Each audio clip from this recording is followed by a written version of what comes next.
राधे राधे, नमस्कार। कैसे हैं सब? ईश्वर की कृपा से सब अच्छे ही होंगे। आज हम बात कर रहे हैं अक्षय तृतीया के विषय में। अक्षय तृतीया मतलब जहाँ पुण्य जो होते हैं वो इंक्रीज होते हैं और पाप क्षय हो जाते हैं। इस दिन किया हुआ कोई भी पूजा पाठ क्रिया कर्म बहुत ही अति लाभदायक और शुभ फल प्रदान करने वाला होता है।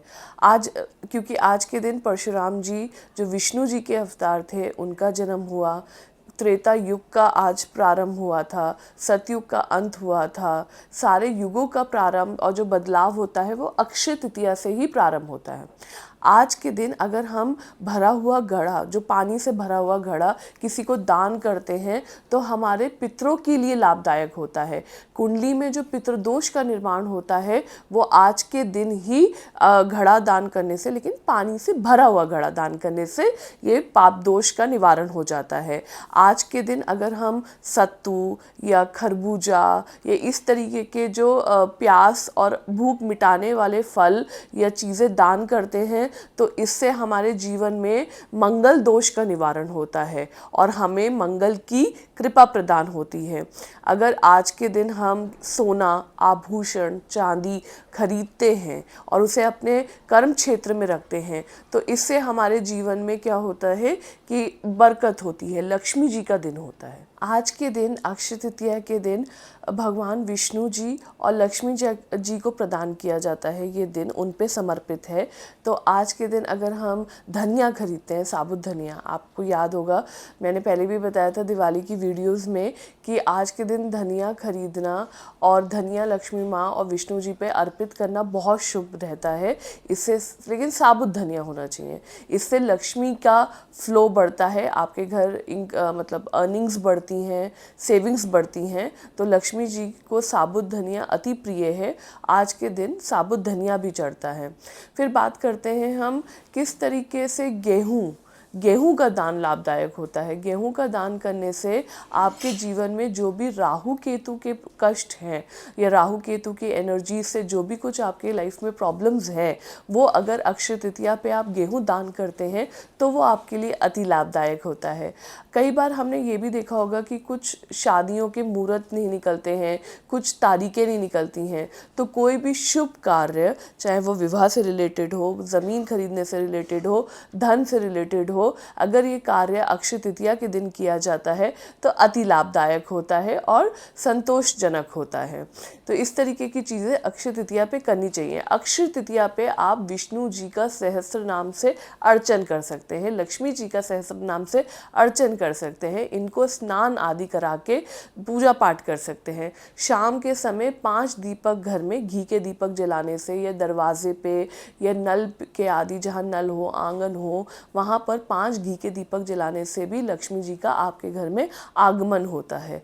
तो इस तरीके से अक्षय तृतीया का पर्व निभाना चाहिए। और अक्षय तृतीया में सबसे महत्वपूर्ण बात जो मैंने आपको पहले भी बोली थी, इस दिन परशुराम जी का जन्म हुआ था जो कि विष्णु जी के छठे अवतार हैं। अब इससे क्या हमें प्रतीक होता है? परशुराम जी का जन्म धरती पे तब हुआ था जब बहुत ज़्यादा प्रकोप बढ़ गया था, क्षय होने लग गया था, क्षति होने लग गई थी, दुष्कर्म होने लग गए थे पृथ्वी पे। तो परशुराम का जन्म हुआ था ब्राह्मण रूप में, लेकिन उन्होंने राजपूत कर्म निभा के आधी धरती से पाप मुक्त करा दिया था। इसलिए ये दिन जो आपके जीवन में कष्ट है, समस्याएं हैं, परेशानी है, जो कुछ भी उलझने हैं, उनसे निवारण पाने के लिए आज का दिन किया जाता है।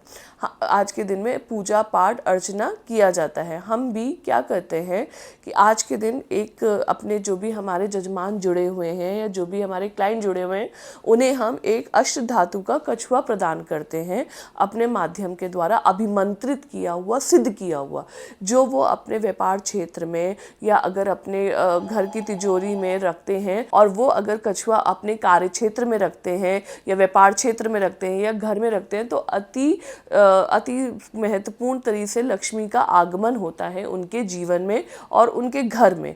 और इसी प्रकार से अगर वो रिंग पहनते हैं जो हम उन्हें आज अक्षय तृतीया के दिन सिद्ध कर कर भेजेंगे तो उससे उनके जीवन में एक पॉजिटिव ऑरा बनता है। जैसे कार्य क्षेत्र में कभी कभी नेगेटिविटी का सामना करना पड़ता है, कभी कभी आप किसी व्यक्ति से बहुत बात करना चाहते हैं लेकिन वो सामने वाला व्यक्ति आपको रिस्पॉन्स नहीं करता है, एक लॉस ऑफ अट्रैक्शन आपको फील होता है।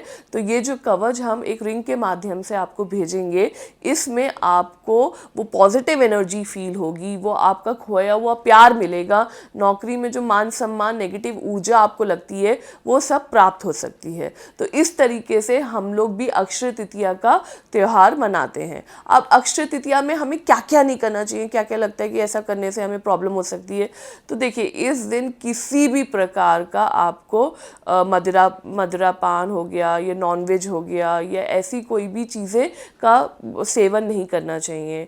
आपको कोशिश ये करनी चाहिए कि ज़्यादा आप किसी से इस दिन लड़ाई झगड़ा नहीं करें। तो ये सब चीज़ें आपको अवॉइड करनी चाहिए। जितना हो सके सात्विक रह के दान पुण्य करने से आपको इसका महत्वपूर्ण तरीके से लाभ मिलेगा। नमस्कार।